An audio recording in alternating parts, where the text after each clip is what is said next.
Bonjour à tous, bienvenue sur Parlons.org. Alors aujourd'hui, nous sommes sur l'ouverture de la chasse en 2021. Bon, le jour de l'ouverture de la chasse, bon déjà, nous, on ne fait pas l'ouverture, hein, ça sert à rien, et on met les pigeons sur les barres. Vous voyez, on met les pigeons là. Alors pourquoi on met les pigeons sur les barres? Chaque année, je le dis, mais il faut que les pigeons, ils se fassent les muscles des cuisses. Parce que quand on les met sur les raquettes, s'ils se font attaquer par des éperviers ou des buses, il faut qu'ils soient capables de passer sous la raquette. Et donc il est important qu'ils se fassent les muscles. Donc chaque année, on les met là, en général 3 semaines à l'avance, pour qu'on puisse fonctionner. Et pendant ces 3 semaines, on va faire en sorte de les dresser, puisqu'il y en a certains qui vont être des voltigeurs et qui vont aller d'un point A à un point B. Donc à partir de la semaine prochaine, on va les dresser. Donc là, si vous voulez, j'ai mis à peu près 8 et 8, 16. Bon, il y a pratiquement 30 pigeons, voilà. Mais c'est pas suffisant parce que ça ne couvre pas les besoins de la palombière. Donc on va en mettre la semaine prochaine 30 de plus dans les caisses. Donc à ce moment-là, ça ira bien. Mais on va commencer le fait de les dresser la semaine prochaine, de manière à ce qu'on puisse voir ce que ça donne. Parce qu'il y en a beaucoup, vous voyez, comme ici, ils sont affalés. Ils sont affalés, vous voyez. Celui-là, il est droit sur ses pattes, celui-là ne l'est pas. Donc ça, c'est un pigeon qui a fonctionné l'an dernier. Celui-là, c'est un pigeon qui est de l'année. Donc, il est important pour eux qu'ils puissent fonctionner. Parce qu'on ne peut pas prendre un pigeon et le mettre sur les raquettes la veille de chasser la palombe. Ça, c'est pas possible. Un bon paloumaille, on sait que 15 jours, 3 semaines avant, il faut les mettre sur les barres. Alors, aujourd'hui, on est l'ouverture de la chasse. Clairement, l'ouverture de la chasse, nous sommes en zone forestière. Nous, on ne fait pas l'ouverture. Pourquoi? Parce que si c'est pour chasser sur des faisans qui ont été lâchés la veille, honnêtement, ça n'a strictement aucun intérêt. Voilà. Donc nous, chacun ses valeurs, mais nous, on ne fait pas. Alors après, les sociétés de chasse peuvent lâcher ici, il n'y a pas de problème.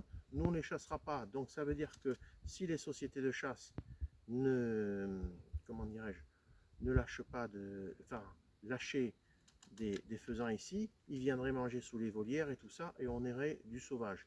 Mais ça fait 20 ans, plus de 20 ans, que malheureusement rien n'est lâché, parce que nous, on ne les tire pas. Alors, j'ai quelque chose pour l'avenir. Dans quelques années, je ferai en sorte de lâcher effectivement des faisans. Mais je ne mettrai pas des faisans communs, je mettrai des faisans vénérés, parce que les faisans vénérés, c'est un faisan qui est pour la forêt. Et ici, on est en pleine forêt.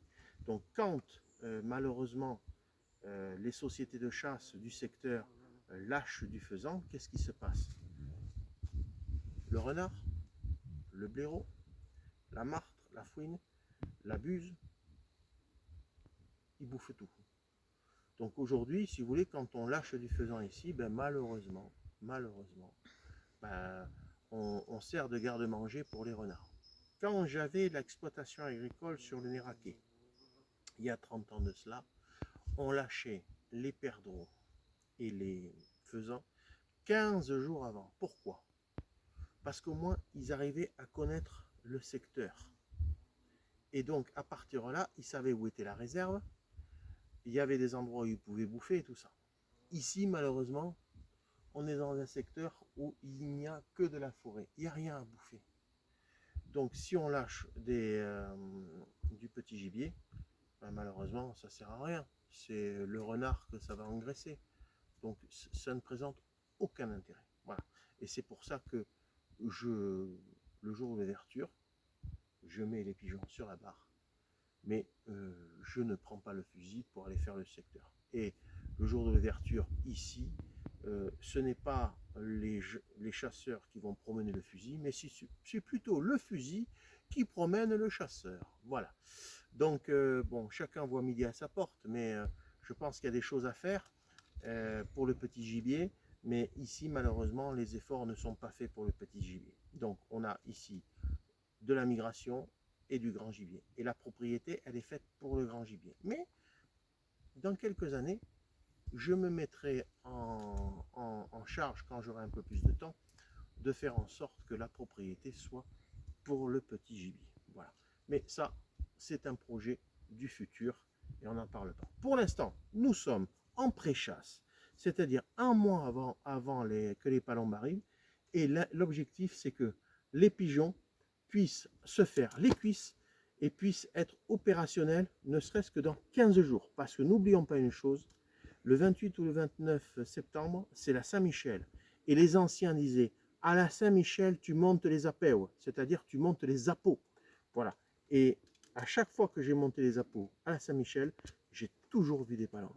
Alors, pas beaucoup, certes, mais j'ai toujours vu des palombes, j'ai toujours posé des palombes et j'ai toujours tué des palombes. Voilà. Donc, le vrai palomaille aujourd'hui, il prépare sa chasse avec ses pigeons de manière à ce que tout soit fonctionnel à partir du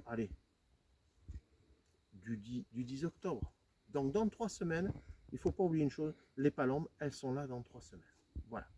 Donc, ça fait partie des travaux à faire et à anticiper parce que c'est les travaux d'un bon palomaille. Voilà. Et bien écoutez, à très bientôt sur palombe.org.